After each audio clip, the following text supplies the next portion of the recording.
Good morning, gamers. We're here with the 3.28 PoE Mirage League.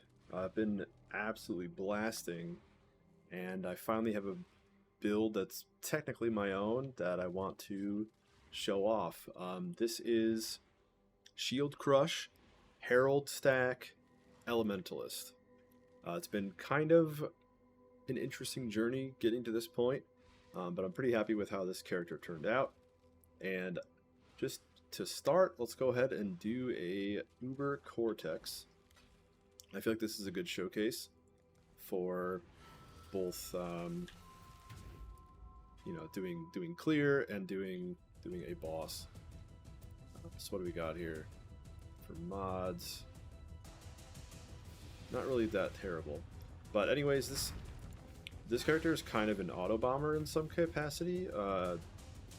You just have to charge up your Herald of the Hive, and then that will do a pulse, and it will kind of do some damage. I didn't really scale into it, but if you scale, I think, probably just generic damage, then it could wind up clearing on its own. It doesn't really do much in here because this is a 70% less damage zone, but for all other... Ooh, very nice. My incubators are done. But yeah, so all other content really, where it's just weak trash mobs without insane less damage, you can kind of just like proc the Herald of the Hive and then walk around, and this will clear things, and then you'll get more stacks. Ooh, streamer client activated. But yeah, let's just get to this boss here, and I'll show you what's going on. So I don't have the greatest physical mitigation, but I do have 90 maximum res, so shouldn't be too scary here.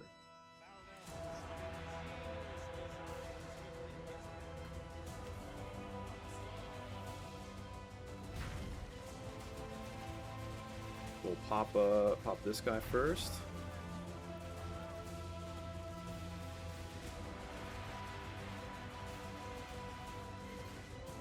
Pretty sketchy. I think I lost a bit of damage recently, but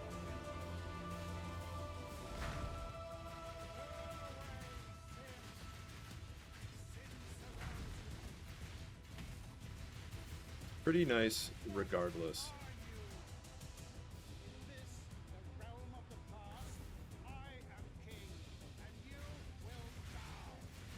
Cool tip right now, 3.5 million, just kind of hanging out. I don't have really any offensive buffs. I don't know what exactly my real DPS is. I think in POB it says something like 35, 40 million. That's of course non-Uber with like most all buffs up, like frenzies, powers, and like curse, stuff like that. So if like, I think if I were to kill like any normal pinnacle, I could probably kill it within seconds. But these are going to take a little longer, of course, so... Still pretty good. Kind of kill them before they do a real mechanic. Last time I was here, I was doing strength stack memes, and that was infinitely more damage.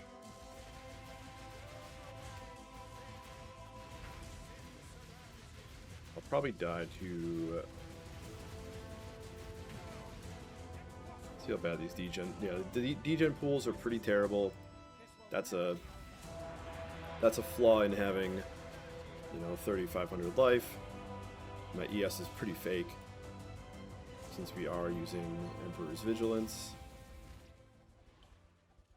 But yeah, that was a little brief showcase. Now let's go ahead and I'll meet you back in my hideout, and we'll go over the gear in the tree.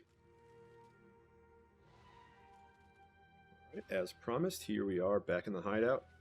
I'm just going to go over the items really quickly, and then we'll do the tree, and then some honorable mentions.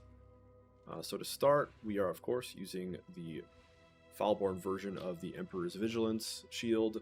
This is far and above the best shield for using shield skills. There's nothing that even comes close to this.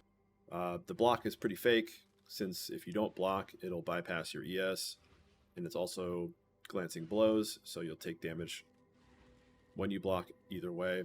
So the block doesn't feel super comfy on this. If you ever played it, you kind of just are taking damage all the time, and that's why the energy shield bar feels extremely fake too. Regardless, best damage shield for shield skills in town. Tooltip of like 3 million, whatever that means. But yeah. In here we got Summon Stone Golem, Frostblink, and Herald of Thunder. Weapon is a Grace of the Goddess with a pretty good fizz roll as extra. I bought this at 48, 26, 48 for I think like 1 or 2 divines, and then I rolled a couple of the heist enchant orbs. I did end up hitting fizz, which is good, but I hit all sockets are green, which is not ideal. If I didn't roll this, I could put a blue here, switch something else out. It would be just more comfy on socket pressure, but we made it work. We put Vol Haste in here just for another button to press when we are doing bossing, or some tanky guy shows up, or if you want to just move faster. It's quite nice for that. And then Herald of Agony and Herald of Ice. For the helmet, I grabbed a Fractured Life Conqueror and just hit it with some Harvest Life until we hit another life roll, an armor roll, and then I just slammed on some res. I don't particularly think I need that resist. I could probably do without that, but it helped free up some other suffixes, so pretty happy about that. And I got the +1 max on there, plus the fizz taking his fire, because our fizz mitigation is quite terrible. I believe my max hits like maybe 10k on a good roll. So yeah, we need that anywhere we can get it. In here, we just put in Ellie weakness since I realized I didn't have a curse anywhere in the entire build for 90 levels, but previously this was enhanced because in here there was all my golems. There's flame, ice, and lightning. These make up a large amount of our generic scaling. Like this is damage, this is accuracy, crit chance, and of course attack speed and mana. And then onto the chest, we have the Foulborn version of the Coming Calamity. It removes Lone Messenger, which is bad for us.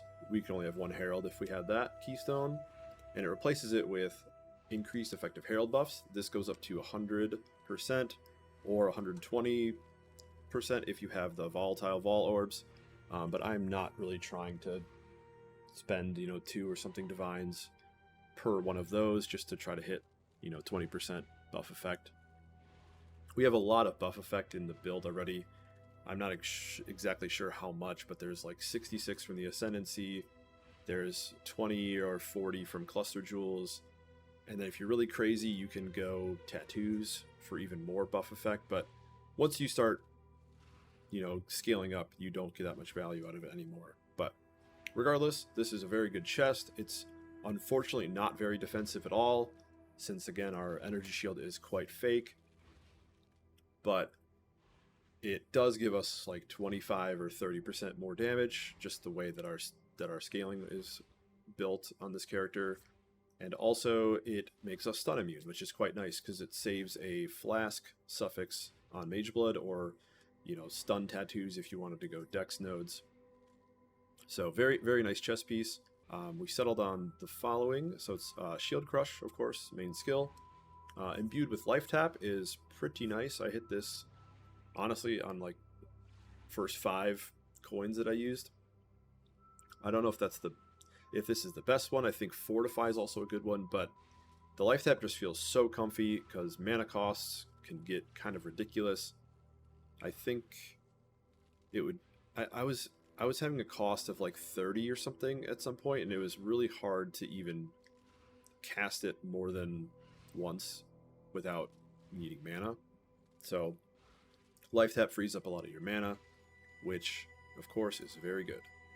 But then we linked it to crit damage, Trinity, Fortify, Ellie with attacks, and Greater Multi.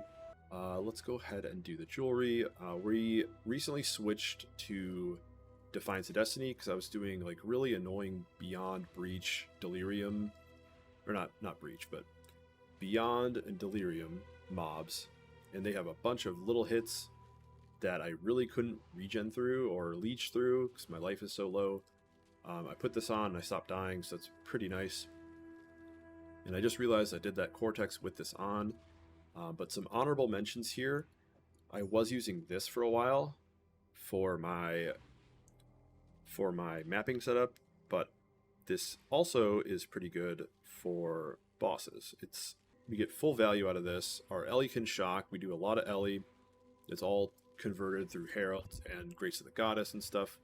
So this is a pretty disgusting amulet for damage purposes. So I was using this for a while. Definitely not needed to have that much damage when you're mapping, so I took it off.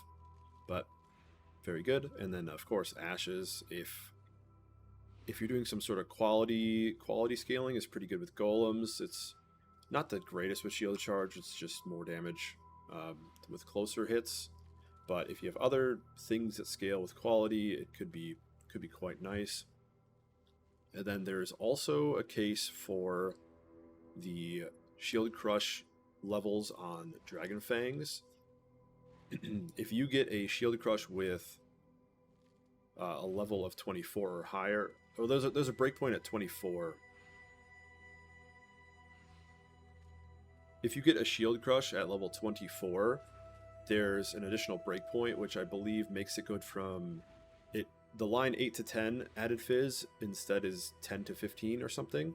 So it's really a nice damage bonus compared to this one. But I didn't really have the means to do that. You'd have to go like this amulet and then like get a +1 all body armor or something. You could also do like one of those focused amulets with like +2 fizz skills plus to all with like crit multi. That would be crazy damage, but I don't really have the money to do those type of crafts. But for really, really, really high-end min-maxing, that would be what you do. But anyways, going on to the other rings here, we have the rare of choice. Just wanted to get more life on this guy. So Fractured Cold Res, rolled life till we hit T1, and then we got another res.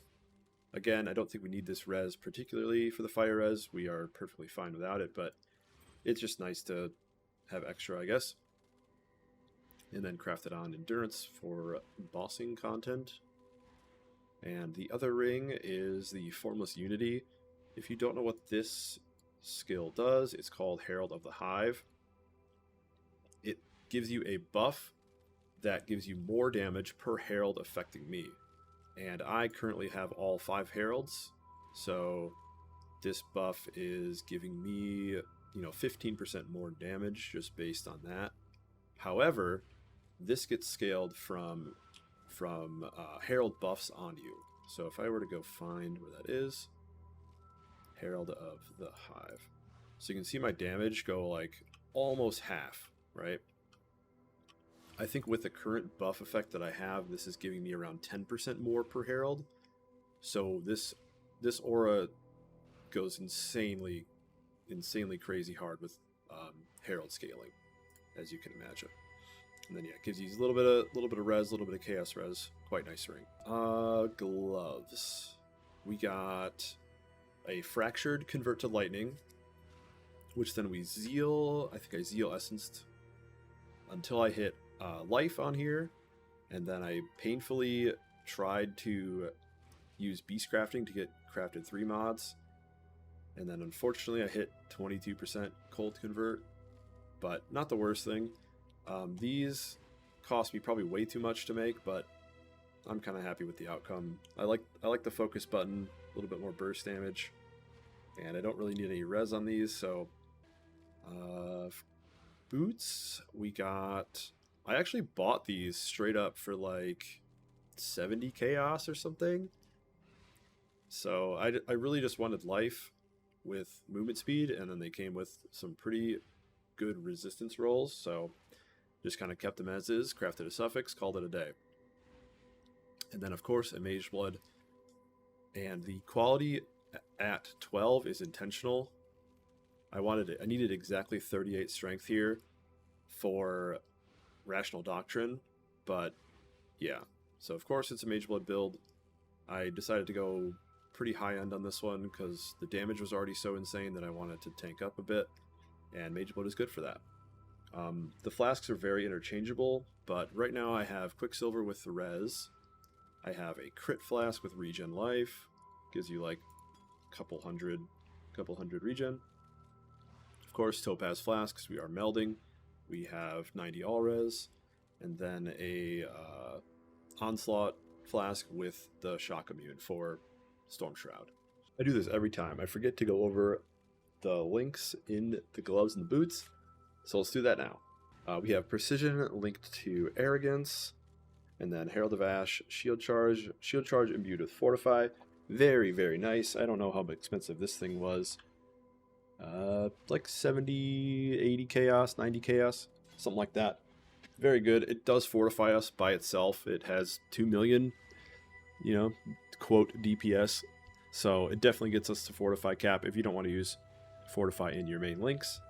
That's what I was doing for a while, but it's kind of awkward shield charging into an uber boss just to be out of position.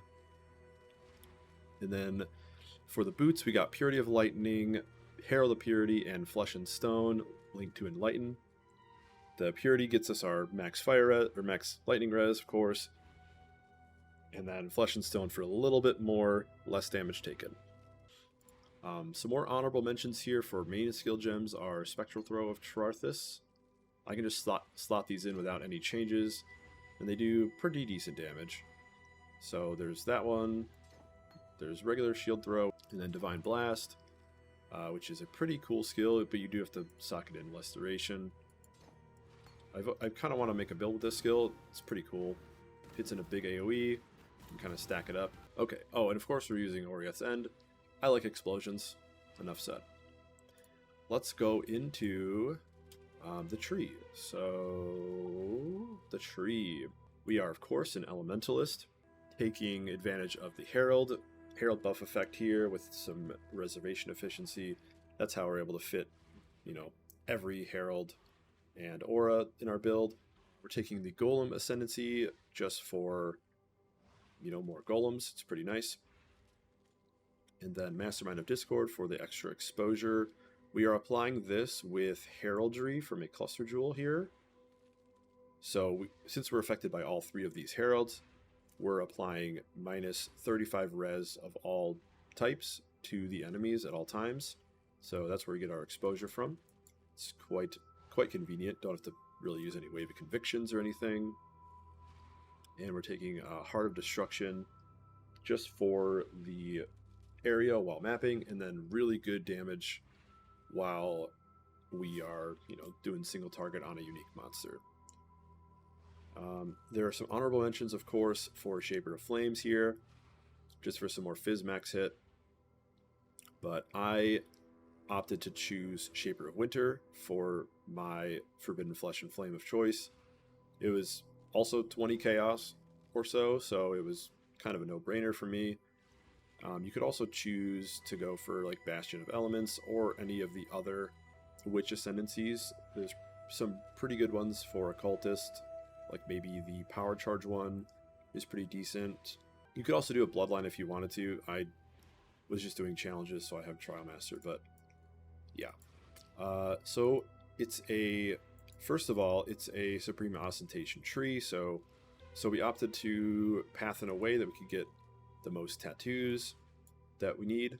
So these are all chaos res. These purple ones around here caps our chaos res. Grabbing some life here. Very important rune graft for a build with shield as your attack dealer. More Saxby with offhand is quite nice. These are not needed anymore, but I did need to keep these tattoos so I could have the same intelligence and strength attributes. but these could easily be Herald effect or more Chaos Res if you need that. And then we're going for 1 power charge here, just a little bit nicer to crit cap. I don't think this is necessary anymore now that I switched to a diamond flask, but and then here we're doing an impossible escape for Avatar of Fire, and then grabbing the Herald nodes with the golem nodes over here. Pretty standard stuff. But this right here is quite nice. I'm really happy about this too. This is not actually that expensive at all. It's about 19 chaos. And what this gets me, so this hubris right here gives me ostentation, and then surrounding it we have 80% melee fizz here, power charge on crit, and then from the impossible escape we can grab mana res, we can grab 80% more fizz, 2 max, 1 max lightning, and then 40 more 40 increased fizz. So for this spot with this hubris combo is quite nice. Gets me like 5 notables that I wanted, and yeah, really nice hubris right here. This is my anoint also. Why you might be wondering why I had a sanctity on here. This actually turned into frenzy on hits, so I can sustain frenzy in bossing encounters, mapping, etc. So very nice combo of nodes. You can also opt for a I forget what this node is actually called. Oops. I should not have taken that off. Eternal Youth, Impossible Escape. You can also grab these 2 notables. It's not as good as Avatar Fire, but if you can only find a good hubris that covers this area, then that can be what you choose. And I believe Iron Will can grab these 2. I'm not entirely sure about that. But anyway,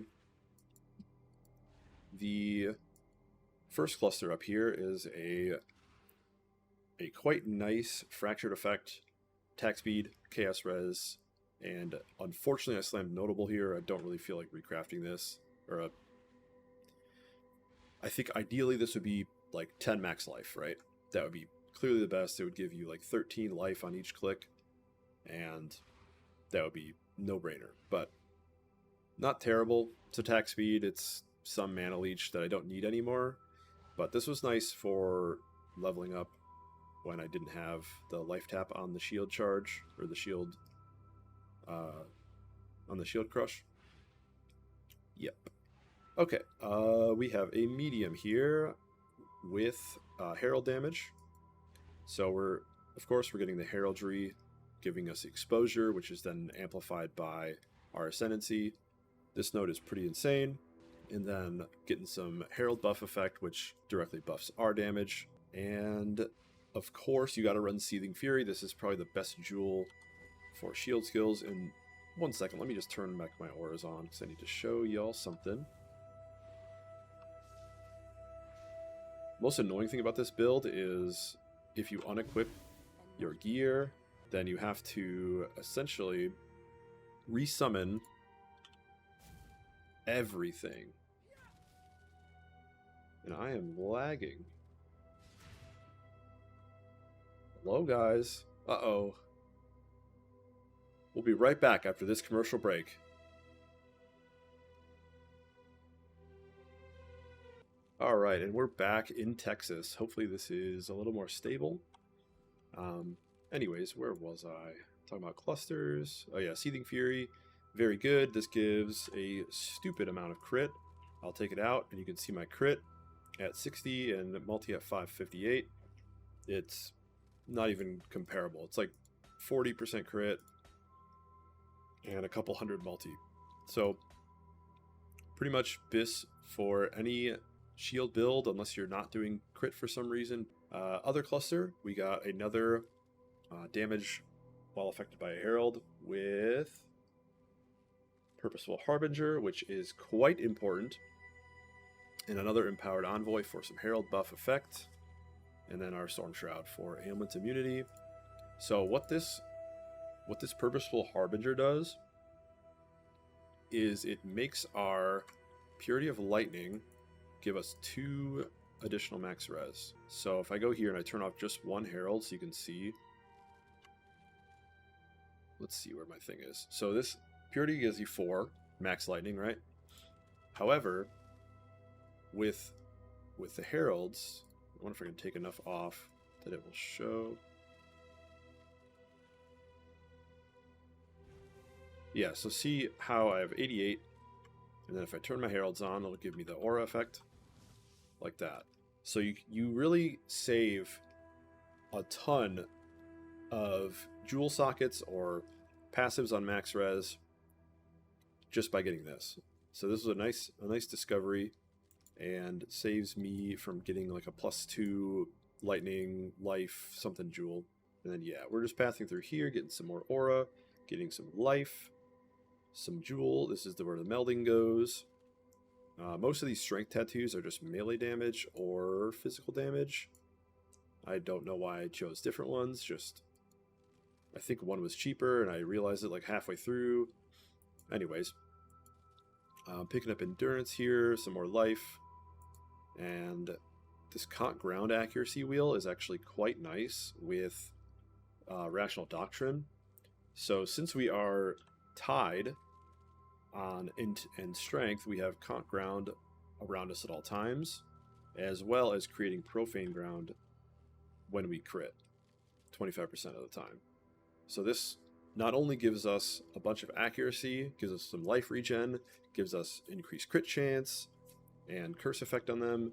It's very, very nice quality of life thing to have this, because without our Consecrated Ground, you'll see when if I go to attack and then my accuracy is 38, when this falls off, it'll be quite lower. Yeah, so I'm not really hit capped without this.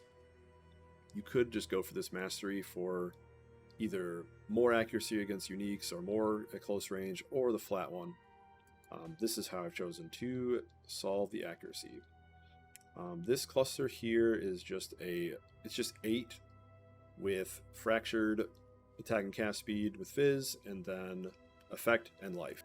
But I did fracture these myself, so if you are looking to make one of these, just roll till you get either effect or the attack speed, and then slam it with an orb, and then makes it a lot easier. For the last jewel socket here is the Forbidden Flame and Flesh combo. And if you don't know what this one does, this is the all damage can chill. You can chill up to 40%, and then the enemies have less damage equal to half of the chill effect. And I believe I should get to around 30-ish chill on most things. Maybe not Ubers, but this should be a lot. It's like having another Fortify instance, pretty much. So it's quite good.